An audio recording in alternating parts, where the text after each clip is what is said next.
Call to order the January 5th, 2026 tax budget hearing, calendar year 2026 organizational meeting. Mr. Lambrios, please do the roll call. Mr. Hammond? Yes. Mrs. Hartley? Here. Mrs. Henners? Here. Mr. Merkins? Here. Mr. Rager? Here.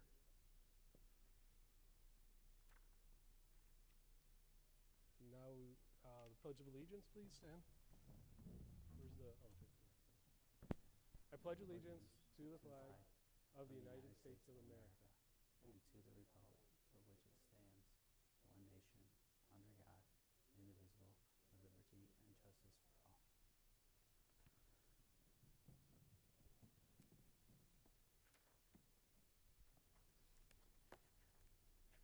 Now there's the oath of office for our newly elected members, 2 returning and 2 new board members. You handle that, Mike? I got it. So congratulations, guys, the 2 returning and 2 new board members. I believe I have a copy, so if you lose me in my sentences, you have it. So if you all please stand. And then my thought is, since there's 4 of you, we'll just go through and say individual names, and you can all repeat it at the same time. Okay. All right, so I Jude Hammond. Stacy Henners. Stacy Hartley.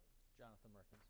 do solemnly affirm That I will that support the Constitution of the United United States and the Constitution Constitution of the State of Ohio, and that That I will faithfully and impartially discharge my duties as Board of Education member in and for the said Huron City School District, Erie County, Ohio, to the best of my ability, and in accordance with the laws now in effect, and hereafter be enacted during my continuance in said office and until my successor is chosen and qualified.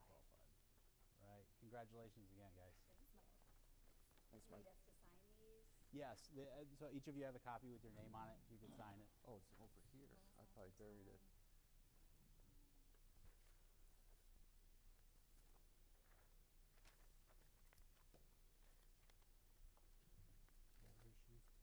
Did you hand it out? I had it sitting here. I know I probably buried it.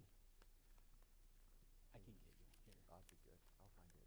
There's a typo there. Oh, okay. Yeah. Right.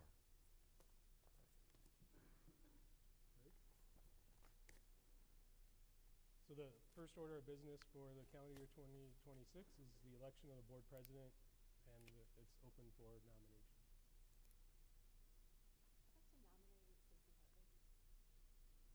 I'd like to nominate Stacy Hartley. And for the new member, Stacy served as our vice president for the past year. This is her going into her 5th year of service on the board. I'll second that nomination. Discussion, okay. Okay. Do we vote on that then? Okay, Mrs. Henners, Yes. Mr. Hammond, Yes. Mr. Merkins, Yes. Mr. Rager, Yes. Mrs. Hartley. Yes.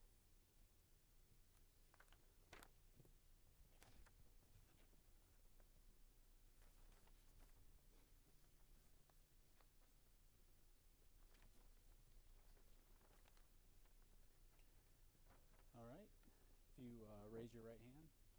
I Go ahead. Stacy Hartley. do solemnly affirm, go ahead, sorry. I will support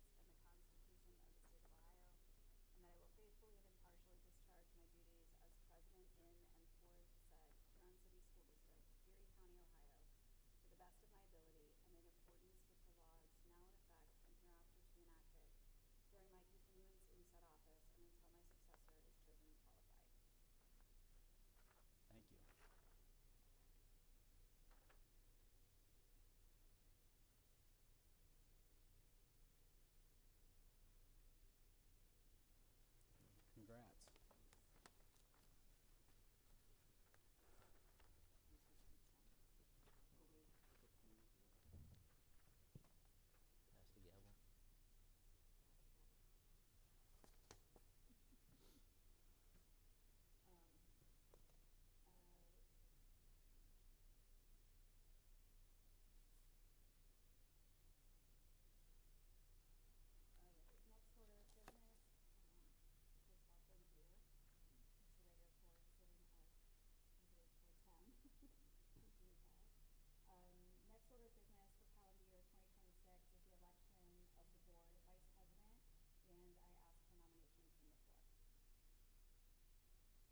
nominate Chris Rager.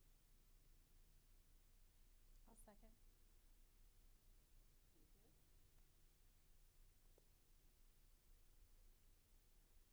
you. Mr. Hammond, Yes. Mrs. Henners, Yes. Mr. Merkins, Yes. Mr. Rager, Yes. Mrs. Hartley. Yes. Should I just read through?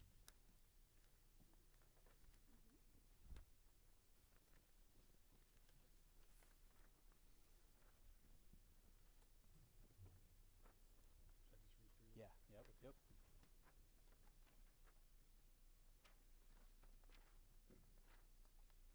I, Chris Rager, do solemnly affirm that I will support the Constitution of the United States and the Constitution of the State of Ohio, and that I will faithfully and impartially discharge my duties as Vice President in and for the said Huron City School District, Erie County, Ohio, to the best of my ability and in accordance with the laws now in effect and hereafter to be enacted during my continuance in said office and until my successor is chosen and qualified. All right.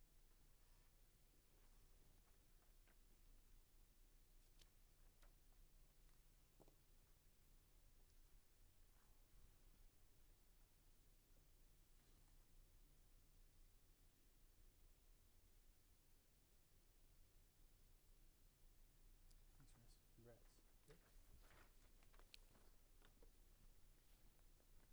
Next item on the agenda is approval of the agenda, approval of the tax budget hearing organizational meeting agenda for January 5th, 2026. So moved. Second. Mr. that? Yeah. Okay. Yeah, Mr. Hammond, Yes. Mrs. Henners, Yes. Mr. Merkins, Yes. Mr. Rager, Yes. Mrs. Hartley. Yes.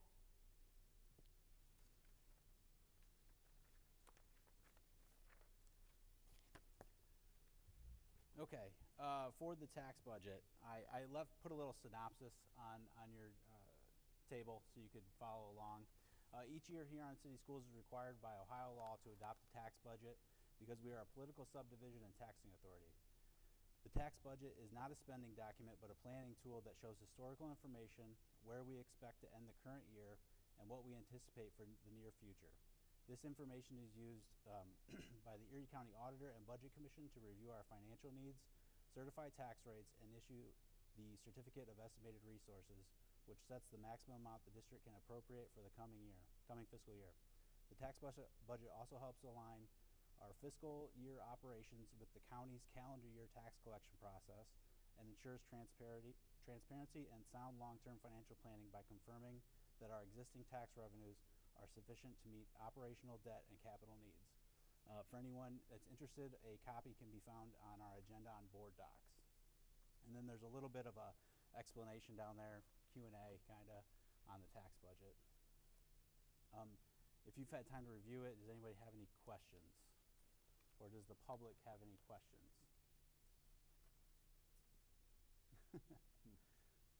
No, I'm good.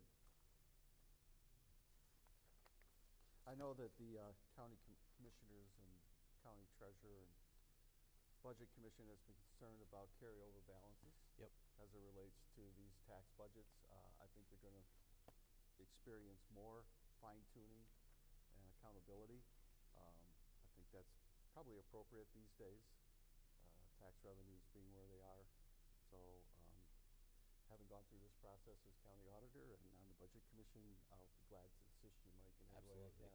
I appreciate that very much.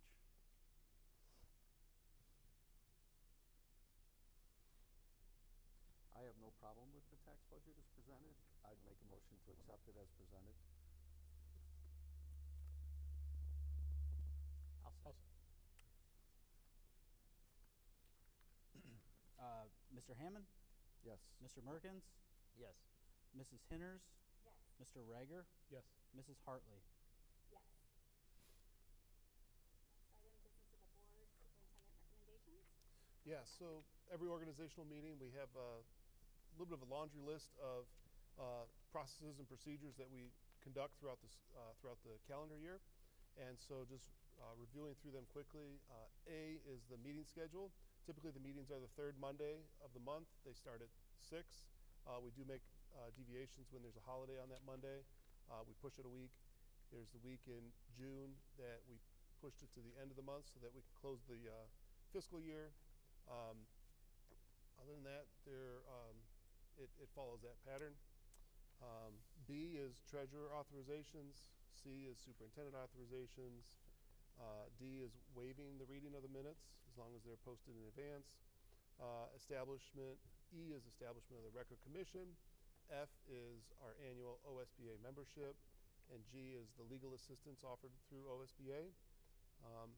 Establishment of service fund, authorization to purchase performance bonds, civil rights, compliance with the Civil Rights Act of 1965, listing our official newspaper where we post different bid projects and requests for proposals, authorization to engage with legal counsel, North Point ESC services for hearing officer, and then appointment of our student liaison, Grant. So continuing him in his service, at least through graduation. And then the board's strategic priorities that were established 2 years ago now, and we continue to use that as our guidepost for decision making. I can go in more detail if there's questions, but otherwise they're relatively standard. I have a question about our student liaison. Yeah. I just don't remember what we did last time. I'm so grateful for your willingness to serve. And I know you came on, it felt like there was a little bit of overlap with Lucy Watson. What's the timeline like for that? Yes, we were just talking about that here tonight. So do you want to share a little bit? Yeah, so the plan is for around right after spring break to start bringing maybe a kid or two into the meetings just to figure out if they want to do the position. And not probably we're going to look through student council first to see if anyone is willing to, and if not, just try to branch out and just try to find the best possible applicant. Yep. Yes, we'll have some transition, a couple meetings. Thank you. Yep. Okay,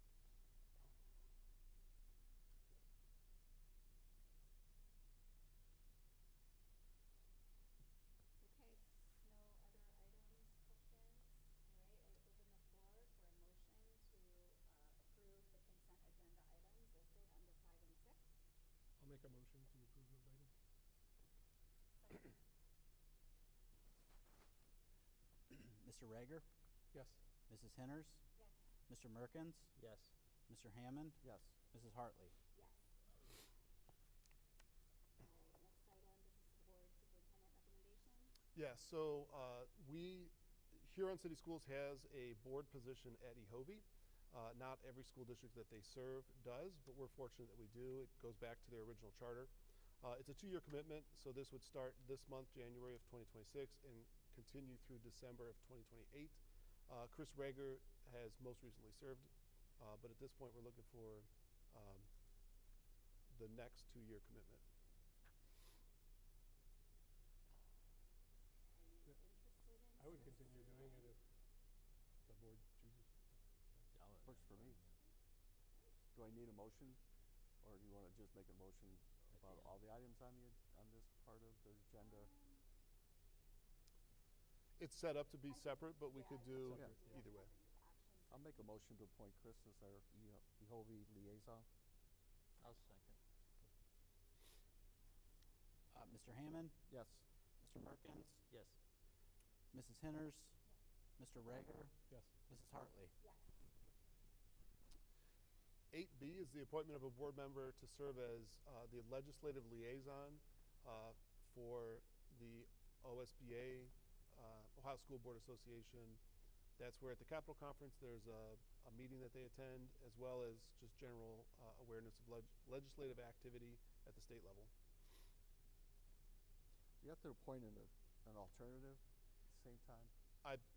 I believe that when Mike fills out the form in November or October, they want an alternative. Yeah, I put so an typically alternative in. they do. Do you elect one? I think you do. Do you? Yeah. Okay. So you elect both the delegate plus the alternative. All right, so we're looking for 2. We can do that now, somewhere between now and November, because they're Yeah. going to be looking for it later before the conference. But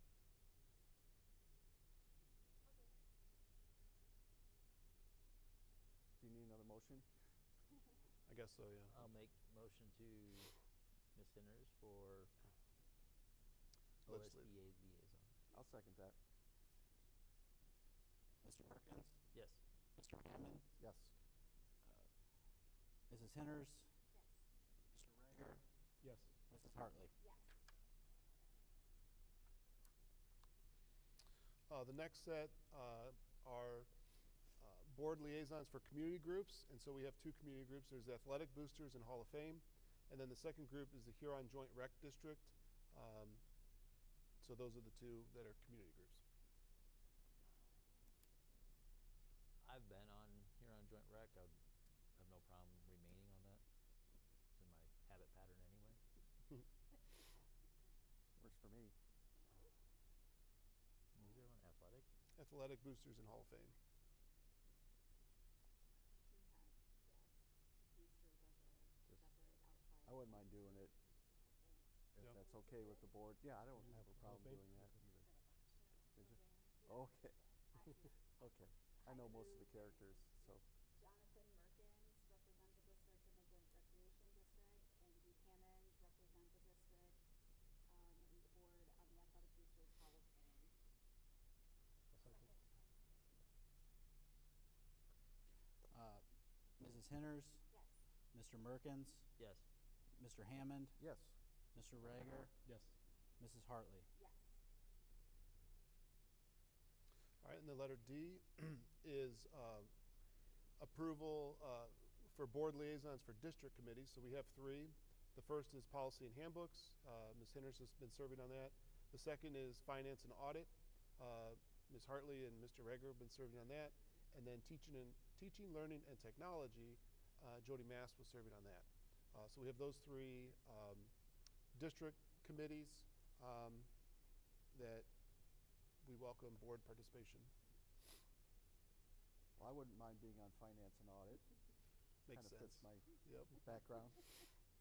I'm happy to continue on my policy. Don't fight me for it. I know you're wanting to. Yeah. It's exciting.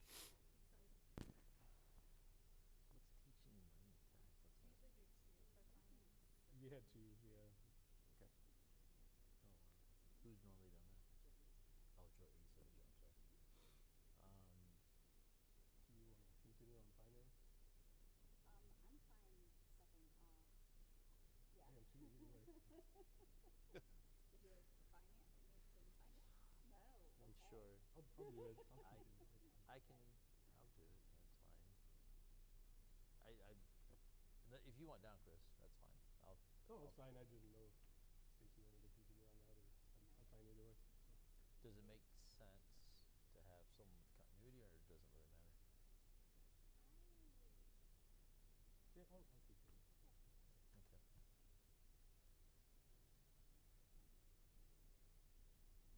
Sure. Sure. All right. Do we have one more to fill? Teaching, learning, and Teaching, technology. learning, and technology. So Julie leads up that committee. I don't know, Julie, if you want to talk a little bit about what's all involved to sell it. To sell it. It's a small committee. It's usually outcome based. So typically, how Jody was the last one to do it. We do the Tiger grants, which is always a lot of fun. But then the heavy lifting comes in times when we have curriculum adoptions, which we're going to talk about in the second meeting, as we have a big one coming up with math. So getting community input, getting the board's perspective on options that we have for curriculum choices, if you will, and then other things as they come up. So it's pretty informal. We meet when we need to as the calendar comes out and things are coming up. Sure. Sold. All right. So. I mean, we've always had fun. We have to. Jonathan's willing. I'll do He'll it. do a great job.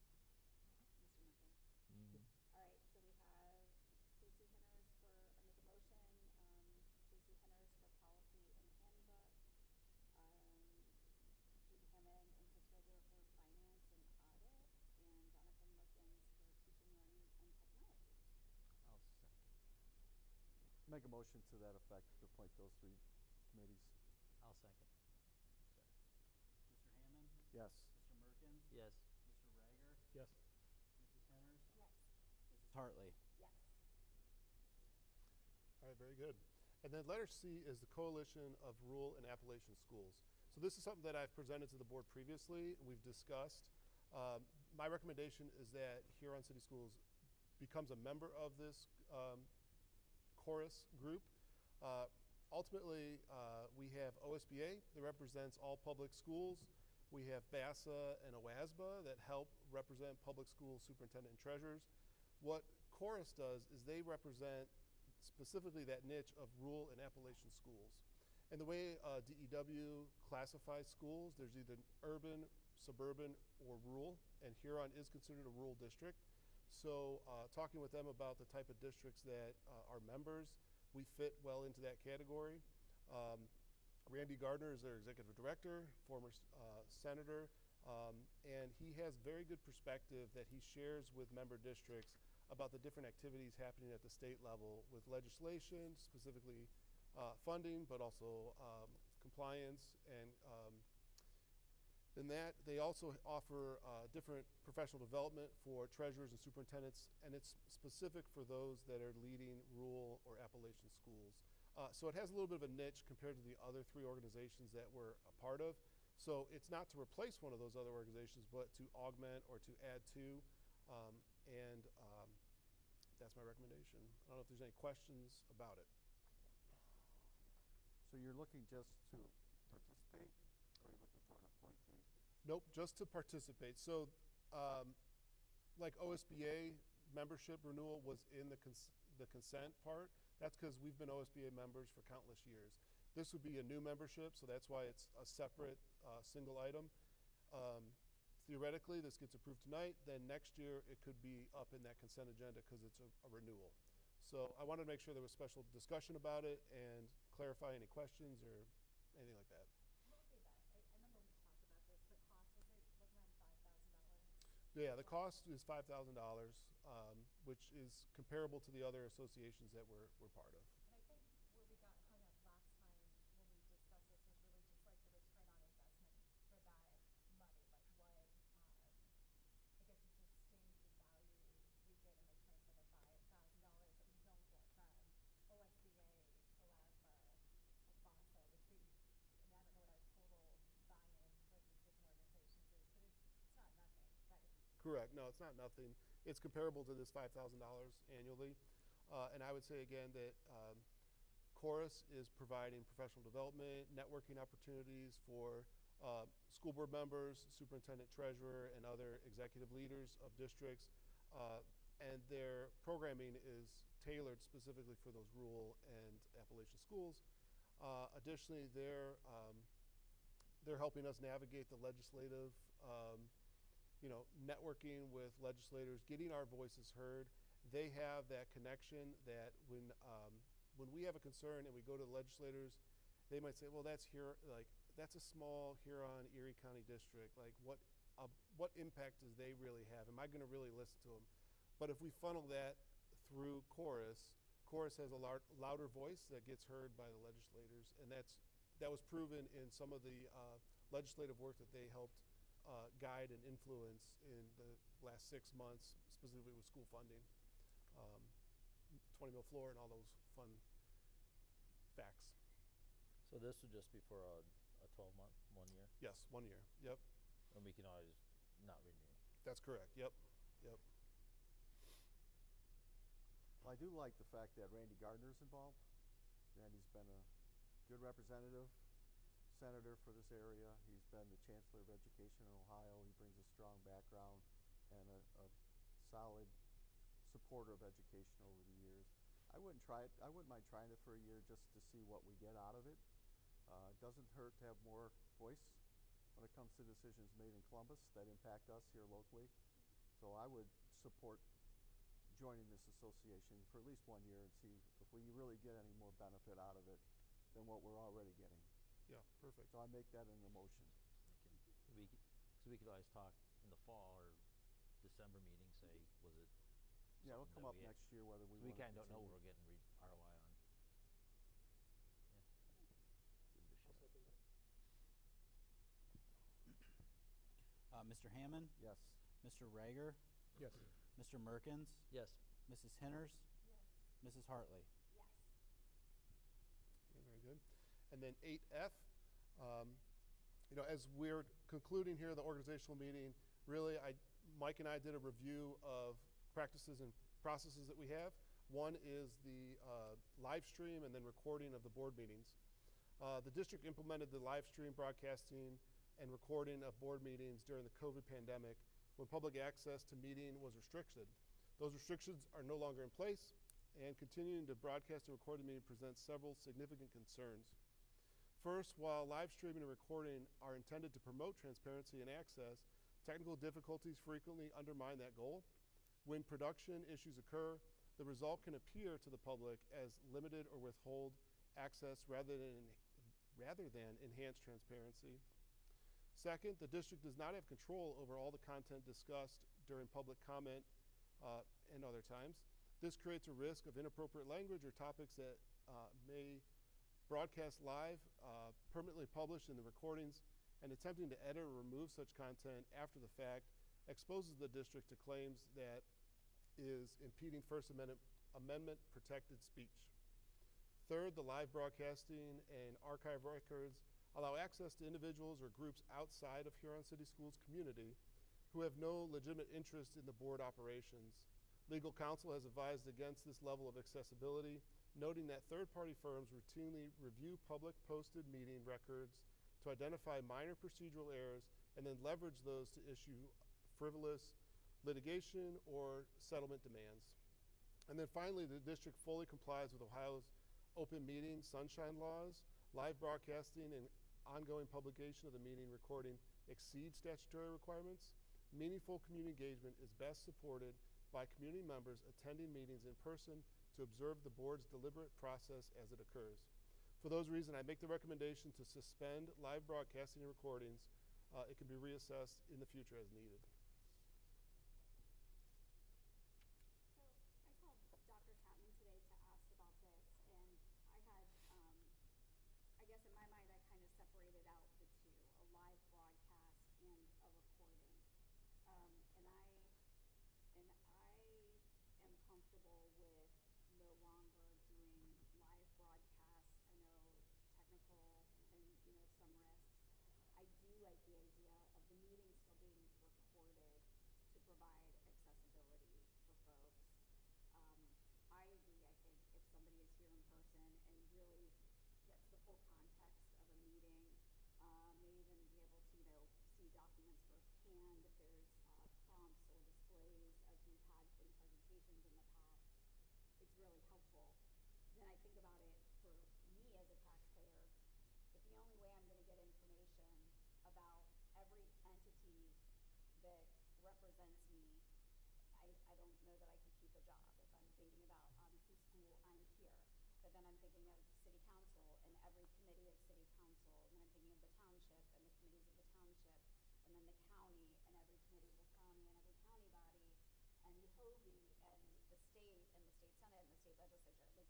I think it's a way of just making it more accessible to the public for them to understand. I know I do have people that come up to me, I think, who are routinely watching the videos. They're unable to attend on a Monday evening at 6 o'clock. That can be challenging for some folks. There may be some folks where it's just a challenge for them to come out at all. So for me, I like the idea if we could consider still recording and then posting the recording after the fact. So you're saying a video recording or just an audio recording? I mean either, but I feel like a video recording if possible. Yeah, I would agree with the last sentiment, and I hear this, I've heard it at the city before, I've heard it, the idea of well, if you really cared, you'd be at the meetings. I don't care for that attitude. These are the public's meetings, and I think it's our job to make them as accessible and transparent as possible. I grew up with two parents who worked second shift. They weren't at meetings because they didn't care. They weren't at meetings because they were at work. I worked in Cleveland for 10 years. I couldn't be back for a lot of meetings by 6. I think there's a lot of people out there that have childcare issues. There's a lot of people out there that have disabilities that prevent them from coming. I think it's critical that if somebody cares enough about what's going on with the schools, for particularly that they're all stakeholders and investors significantly if they own property in the township or the city, that we owe it to them to make what happens at our meetings as accessible as possible. If the live broadcasting is the logistical snag, I don't think that's a harm to transparency to say that we'll post it later. But the other kind of concerns about if somebody comes in here and acts like a fool, well, I mean, they came into a public meeting and acted like a fool. Like, that's the record. In 4 years, we really haven't had that happen.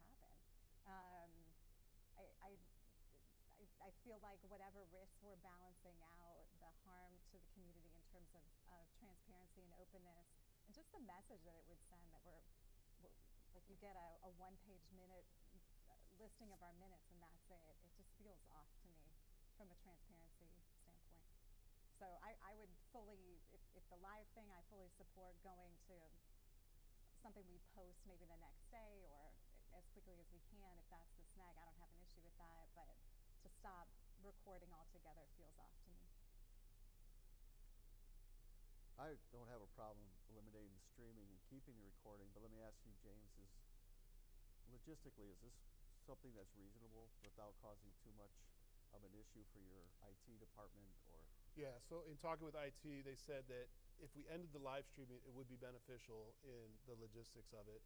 It's still going to have logistical difficulties, and we still run that risk of someone banking on a recording, and we had a technical issue that failed to deliver on a recording. So that still would give me pause. I like the idea of considering audio only, because I think that would be, that might be even easier for an audio only recording. And it's really, I just remind the whole board that, this is a school board meeting for the school board. This isn't a public meeting. This is a school board meeting that the public can come to. It's open to the public. So it's, the community votes for their elected officials who then conduct the business, in part because people are busy, right? So they have elected officials that conduct the business, and they have trust and confidence in those elected officials. So, so again, as I review policies and processes, processes and procedures, this was one that I told Stacy when we talked, like every month I have anxiety over it because they're working really hard to get a good recording and to stream it out there, and not their fault at all. Every month, not every month, but with good frequency, we have a technical issue that we can't deliver on a quality recording that is, something that someone can say, oh, this is a good, valid replacement for being in the audience here. Do we have any idea how many people have access? Yeah, so when I talked to tech, they said the live stream, there's about 3 people that watch it live, and then the recording will have between 10 and 12 people that watch that recording, in the next 2 or 3 weeks after a meeting. So We've seen higher participation in Yeah, it depends certain on the hot button topic. issues. Fair, right? We've yes, seen that is fair. 100 We have or seen even it. over 1,000 tune in for certain issues. I don't know about 1,000, but yes, when there's a hot button issue or there's social media saying that there was, people will go and watch that. Again, though, we post our agendas in advance. People can see those, and it's exceeding the open meetings requirements. That's all. Well, in my opinion, I think it's a good idea, at least as a compromise, to eliminate the streaming to begin with, and we'll evaluate as the year goes to make sure that technology can meet the requirements that we need and we're getting a good response going forward. I think that's a good compromise. I think that sounds good. Yeah. I'll put that in the form of a motion. Thank you. So just to be clear, the motion is to eliminate the live stream piece, but continue to record both by video and audio the meetings, and then post them on YouTube? Like, Can- what's the? YouTube? Yeah. Why don't we just do recording? Because I think with live, it's a better or worse issue, right? That's a worse issue, yeah.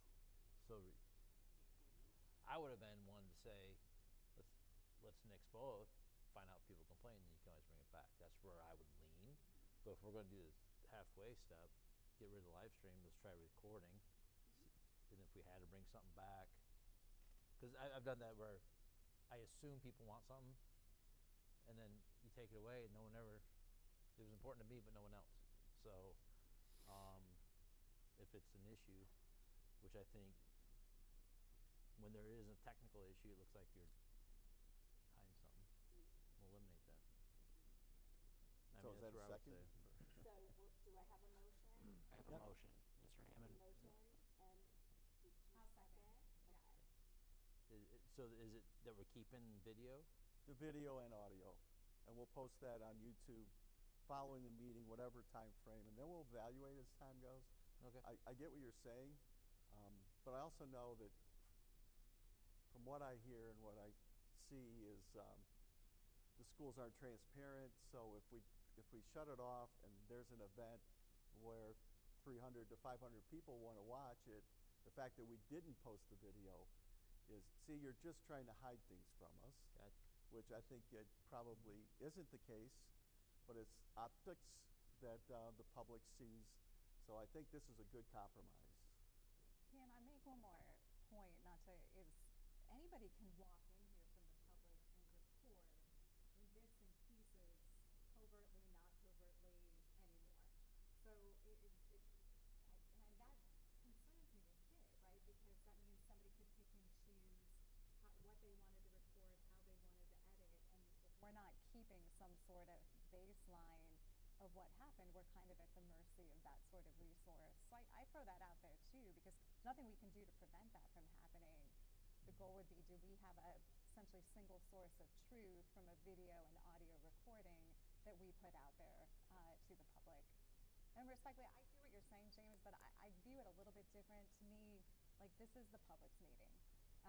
They don't, they do elect us, but we're here to do their business, and to me, they have a right to see what we do. Yeah. Okay, so we have a motion and a second? Yes. Okay, Mr. Lindarius, Yep. would you mind taking the vote? And then Mr. Sorry, go Sorry, ahead. the motion is eliminate the live stream, but continue Correct. video and audio. Recording. Correct. Yes. Okay. Post on YouTube. Yep. Mr. Hammond? Yes. Mrs. Henners? Yes. Mr. Merkins? No. Mr. Rager? No. Mrs. Hartley? Yes. Motion passes.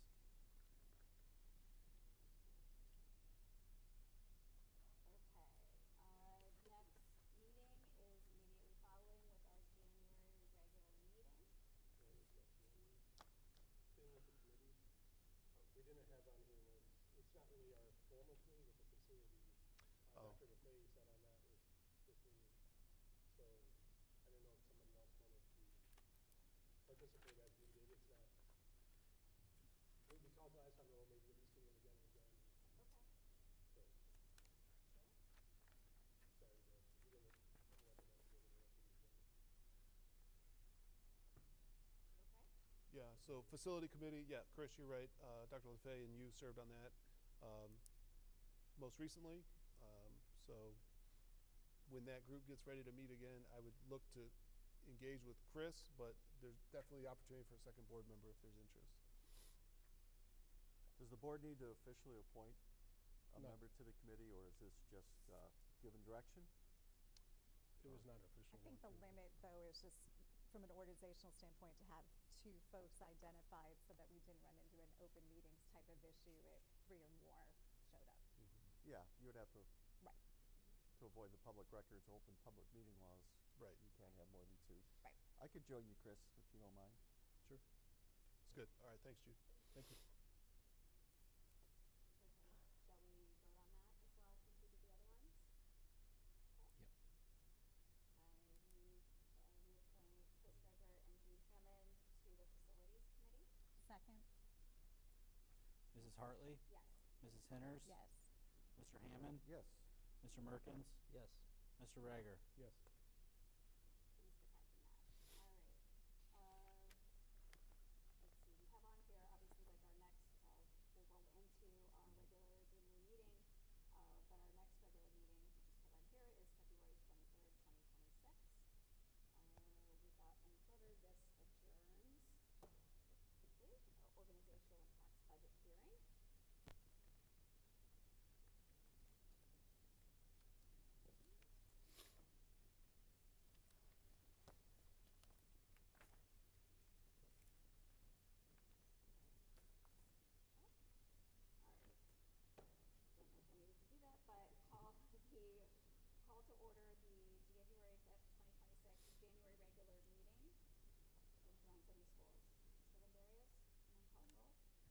Mr. Hammond, Here. Mrs. Henners, Here. Mr. Merkins, Here. Mr. Rager, Here. Mrs. Hartley. Here. Pledge of Allegiance.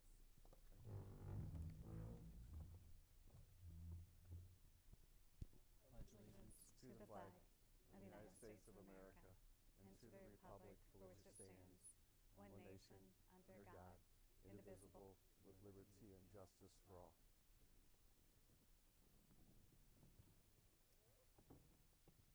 Item number 2 is approval of the meeting agenda. I'll make a motion. Second. Mr. Rager, Yes. Mrs. Hammond, Mr. Hammond, sorry. That's fine. Yeah, I'm here. Yes. Mr. Merkins, Yes. Mrs. Henners, Yes. Mrs. Hartley. Yes. Item number 3 is audience and community participation. Don't believe we have any. I didn't get any forms. Folks. All right. Item number 4 is administrative reports. Student board liaison, Mr. Bauer. I don't have much to tell you guys as we just got back from Christmas break. But over this past weekend, the girls bowling team got first in the SBC, so congratulations to them. And then I heard the boys did also very well. Yeah, second. They got second. So congratulations to both teams, and Happy New Year to everybody. Thanks, Grant.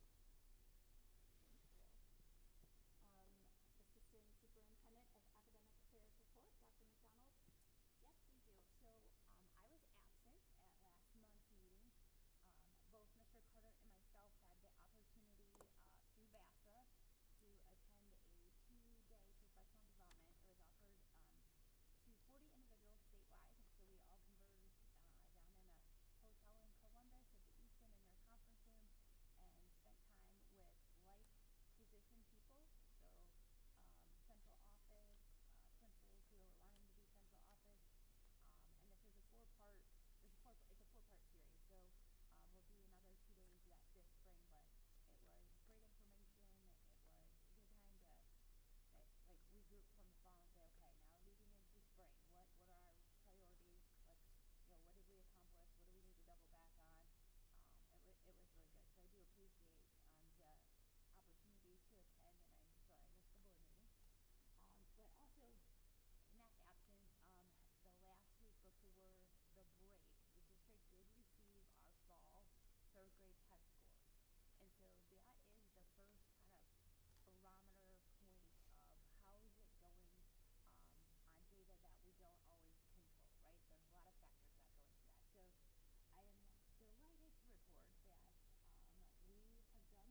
there still a third grade guarantee that they have to pass the reading test?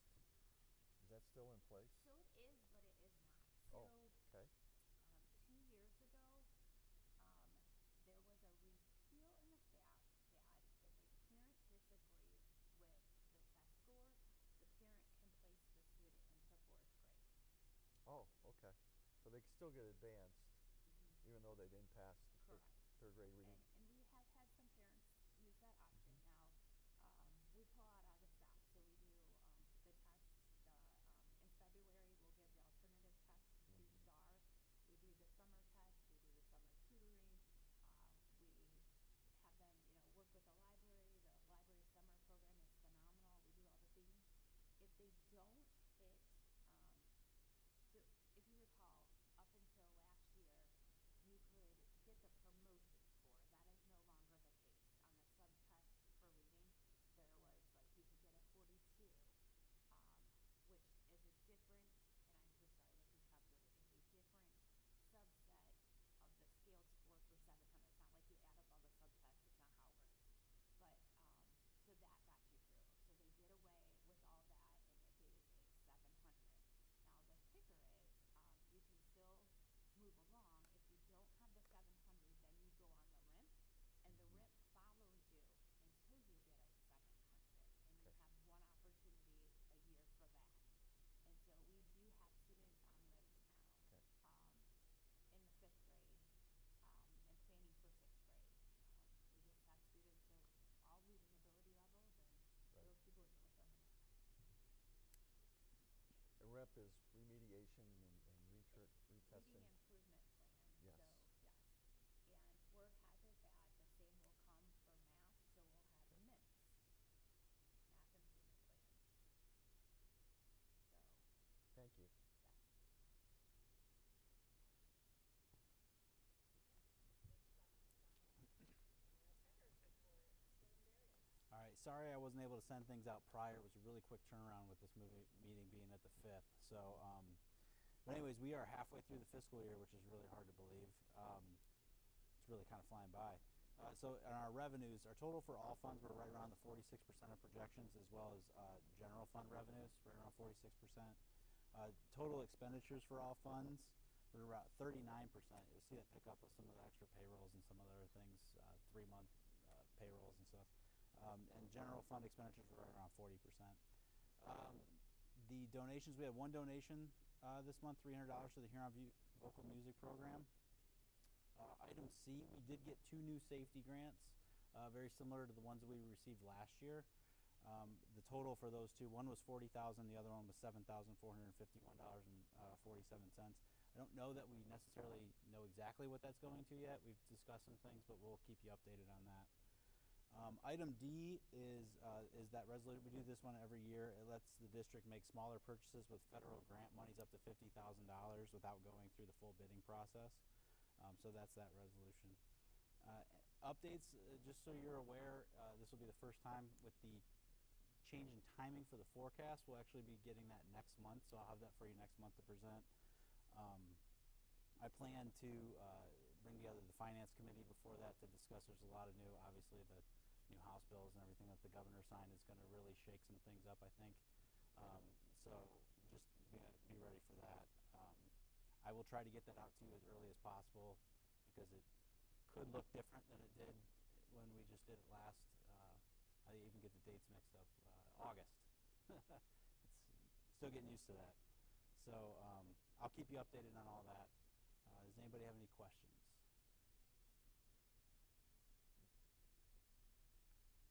That is all I have then.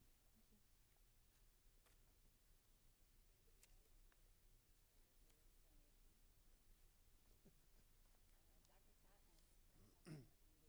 All right, for my items, item 7A is the second reading of the policies. So as shared at the first reading last month, these are all legislative driven, so we have limited choice. Where we did have some customization in policies, that customization carried forward as long as it didn't violate the legislation. Personnel items, we have, so 7B is personnel items for certified staff, administrative contract renewals, and then credit recovery, tutoring service with one of our teachers. And then 7C, personnel classified. We just have retirement notice for one of our, for our mechanic. He's doing it a year in advance, so we have that plenty of time to plan for his replacement and be ready for that. So those are all my items. And then I just want to reiterate and thank Dr. McDonald for for talking about the third grade guarantee, or the third grade test results, the fall test results. And I told her, hey, we need to like share this out, right? So it's pretty exciting that our students scored as well as they do. And really, it's good to acknowledge and recognize that. What really is the difference, though, is the process leading up to that. So as she said, we have dedicated staff, dedicated families that support the staff for the student success. And those students who didn't meet the mark yet, they will, because our staff will continue to work with them. So I celebrate the process, you know, our commitment that staff have every day, working with the kids every day. So, but short of that, I mean, we just had a meeting, it feels like last week. It was 2 weeks ago, but with winter break. So I don't really have much else to add.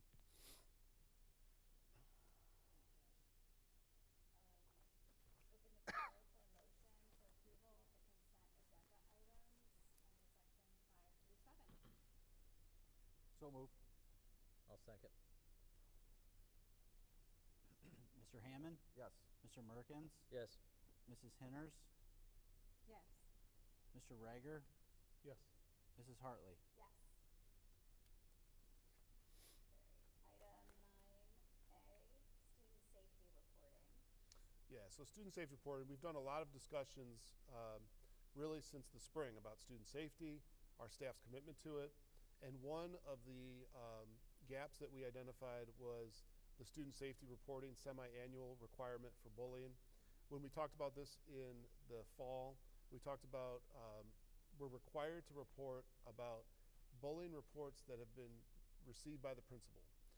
There's two other student safety items that we're reporting on. That's the number of threat assessments that we've done. So our staff are trained in this threat assessment protocol to determine you know, the level of risk that a student may cause harm to self or others. So we have that tracking. And then Senate Bill 29 requires us to give notice to parents, guardians, when we access the student's digital footprint. So we have a tracker that monitors for content, search engines, content, and when there's something, a threat or a safety concern, it triggers us. And so when we have to give that notice, we've recorded that as well.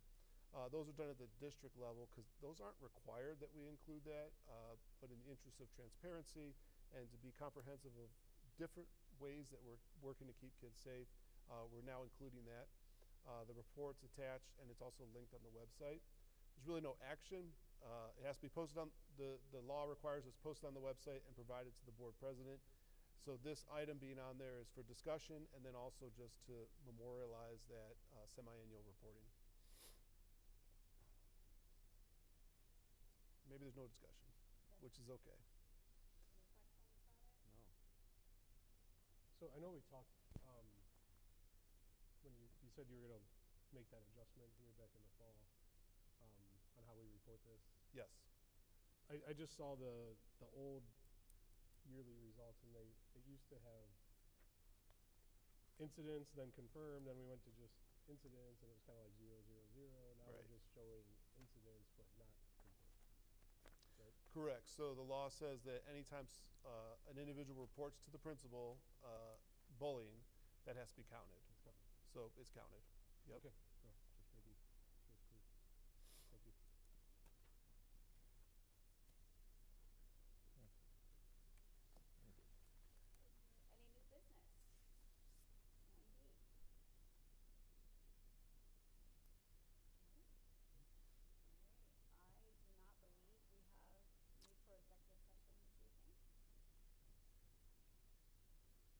I hope so. The next meeting's the 23rd. Yeah, that's wrong. 23rd, okay. Okay. So the next monthly board meeting will be Monday, February 23rd. Is there a reason why we're moving off the third week? The third week is a holiday. Oh, okay. Yeah, or a no Guess school when you day. don't get Yeah, paid holiday. holidays, it really doesn't matter. Yep. Okay, makes sense. I just need then a motion to adjourn. Motion to adjourn. Second. Mr. Hammond? Yes. Mr. Reiger? Yes. Mr. Perkins? Yes. Mrs. Henners? Yes.